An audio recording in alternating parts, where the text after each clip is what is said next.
Halo, salam dan bahagia. Perkenalkan saya Franciscus Safuri Suberek, Kepala SMPK Santo Isidorus Lautala, Kabupaten Flores Timur, dari Nusa Tenggara Timur. Hari ini saya akan membantu Bapak Ibu mempelajari cara Bapak Ibu guru menyusun rencana pelaksanaan pembelajaran untuk pembelajaran mendalam.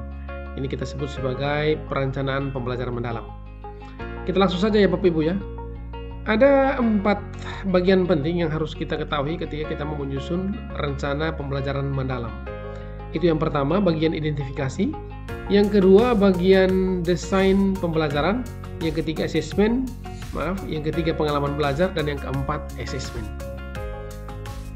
Kita mulai dari yang pertama, bagian identifikasi. Di tahapan ini, di bagian awal sekali, di RPP Bapak Ibu harus mengidentifikasi kesiapan peserta didik, kemudian karakteristik materi pembelajaran, dan Bapak Ibu menentukan DPL-nya, dimensi profil lulusannya seperti apa. Nanti di desain pembelajarannya Bapak Ibu harus bisa menentukan capaian pembelajarannya seperti apa, kemudian menentukan topik pembelajaran yang kontekstual, mengintegrasikan lintas disiplin ilmu yang relevan, menentukan tujuan pembelajaran, dan menentukan kerangka pembelajaran.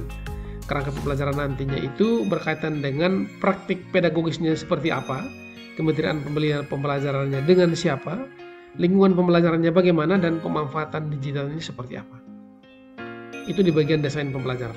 Kemudian di bagian pengalaman belajar, ini penting sekali ya Bapak Ibu ya. Semua tahapan-tahapan Bapak Ibu rancang itu hendaknya sesuai dengan prinsip berkesadaran, bermakna, dan menggembirakan. Kita tahu bahwa pengalaman belajar murid di PM ini, belajar mendalam itu ada 3 ya. Yang pertama memahami, yang kedua mengaplikasikan, yang ketiga mempunyai karakter yang baik ya, berkarakter. Itu. Setelah itu di tahapan yang terakhir di perencanaan itu Bapak Ibu harus membuat asesmen. Asesmen di sini masih tetap kita menggunakan asesmen seperti di kurikulum nasional kemarin ya, yaitu asesmen formatif dan asesmen sumatif. Oke baik, itu perencanaannya ya Bapak Ibu ya. 4 tahapan ini harus Bapak Ibu pahami. Mari kita langsung ke dokumennya seperti apa. Dokumen RPP-nya bagaimana. Ini dokumennya Bapak Ibu, seperti yang sudah saya sampaikan, identifikasi, desain pembelajaran, pengalaman belajar, dan asesmen. Dan dokumennya seperti ini ya Bapak Ibu ya. Di bagian identifikasi ini, Bapak Ibu harus identifikasi kesiapan peserta didik sebelum belajar. Misalnya pengetahuan awalnya bagaimana, minatnya seperti apa, latar belakang, kebutuhan belajar, serta aspek lainnya. Saya kira ini bukan menjadi hal baru ya. Kemudian Bapak Ibu menulis juga analisis materi pembelajarannya seperti apa. Ini ditulis di sini, di bagian identifikasi. Kemudian di sini Bapak Ibu harus menentukan dimensi profil lulusannya bagaimana untuk materi itu ya. Kemudian di bagian yang kedua, desain pembelajaran yang sudah saya jelaskan di atas tadi. Di sini Bapak Ibu menuliskan capaian pembelajaran sesuai dengan fase-fase yang ada. Kemudian Bapak Ibu juga menuliskan misalnya materi pembelajaran itu relevan atau berhubungan dengan materi pada topik yang lainnya. Selanjutnya di tujuan pembelajaran, Bapak Ibu menuliskan tujuan pembelajaran yang merupakan pernyataan ya, sebuah pernyataan yang merupakan menggambarkan kompetensi yang akan dicapai oleh peserta didik. Itu yang harus Bapak Ibu tulis. Selanjutnya silakan ditulis topik pelajarannya apa, kemudian praktek pedagogisnya. Praktek pedagogis ini tentunya berkaitan dengan model, kemudian strategi, juga metode. Apa yang Bapak Ibu pakai ya. Misalnya model pembelajaran berbasis masalah atau pembelajaran berbasis project, inquiry, dan lain sebagainya. Kemudian ada bagian kemitraan pembelajaran. Ini Bapak Ibu harus menuliskan dengan siapa Bapak Ibu bekerja sama untuk membantu memahamkan murid akan materi itu. Itu ditulis di situ. Kemudian di lingkungan pembelajaran ini Bapak Ibu bisa menuliskan interaksi murid dengan ruang fisik, virtual, atau budaya belajar apa yang akan bisa membantu murid ya. Kemudian di bagian pemanfaatan digital silakan ditulis juga teknologi digital apa yang bisa menciptakan pembelajaran yang interaktif, kolaboratif, dan kontekstual. Misalnya perpustakaan digital dan lain sebagainya. Ini juga dituliskan di RPP Bapak Ibu semua. Oke baik, itu bagian identifikasi dan desain pembelajaran. Kemudian di bagian yang ketiga, pengalaman belajar. Nah ini penting Bapak Ibu ya. Langkah-langkah pembelajaran ini seperti biasa, awal, inti, dan penutup. Nah yang penting di sini Bapak Ibu, di setiap bagian awal, inti, dan penutup itu Bapak Ibu harus menuliskan atau menekankan pada bagian misalnya berkesadaran, bermakna, dan menggembirakan. Bagian-bagian manakah yang berkesadaran, bagian mana yang bermakna, dan pengalaman seperti apa yang menggembirakan. Ini bisa ditulis di awal, juga di inti, dan juga di penutup. Ini juga menjadi pilihan dari setiap guru ya. Bisa dipilih apakah di bagian awal hanya berkesan dan bermakna, kemudian di inti hanya bermakna dan menggembirakan, boleh juga seperti itu.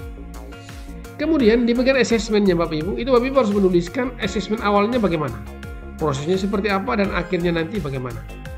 Seperti itu. Ini juga harus dituliskan secara baik dan benar ya Bapak Ibu ya. Itu cara ya, masih cara Bapak Ibu menyusun atau membuat RPP.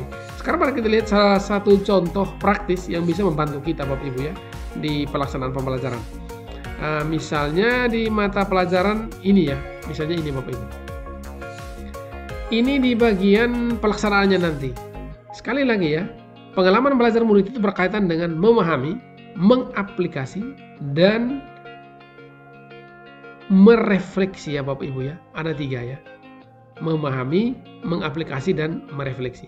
Di bagian memahami ini orientasi merumuskan masalah, pengumpulan data analisis ini bagian dari discovery learning ya Bapak Ibu ya. Saya kira itu sehingga Bapak Ibu bisa lihat bahwa model pembelajaran tidak ditinggalkan ketika kita menerapkan pembelajaran mendalam seperti ini. Oke itu. Kemudian di sini Bapak Ibu sekali lagi pengalaman belajar itu berkaitan dengan memahami, mengaplikasi, dan merefleksi. Lebih detail kita lihat di sini Bapak Ibu, contohnya ya, contoh RPP-nya.